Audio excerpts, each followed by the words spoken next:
In this video, I will talk about the differences of using a smartphone screen versus using a Hable One and how it might make your life a little easier. Hable, always in control. Hi, I'm Freek from Hable, and over the last few years, I've been talking to a lot of people with blindness who are struggling to use their smartphone. I can understand that, because using a flat screen interface can be quite difficult. You need to learn to use a lot of different gestures, and you need to learn to work with that screen.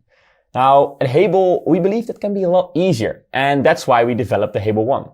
And in this video, I will talk about the differences of using a smartphone screen versus using a Hable One, and how it might make your life a little easier. So, starting with the first point, which is using repetitive actions on VoiceOver. The first time that I started using VoiceOver on my smartphone, I had to do repetitive actions. So that means looking for an app or scrolling over the screen. And I do that by keeping the phone at my ear and swiping over the screen. Now, this action, it requires a lot of energy, and to me it's a very annoying movement to do.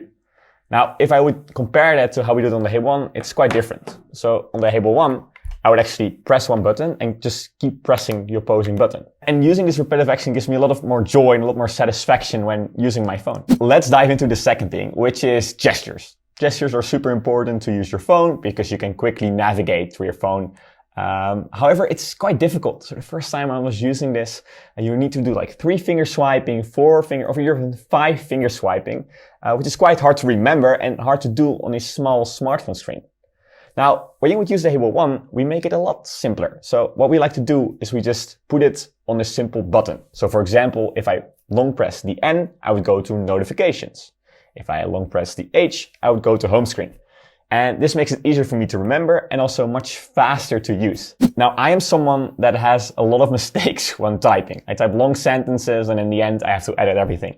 But editing text on the smartphone screen is really annoying. You have to place the cursor at the right place, you have to track everything manually, and it's really slow and annoying process. Now, with Hable, I'm really happy to say that it's really easy. It makes my life much easier and it makes my text editing much faster.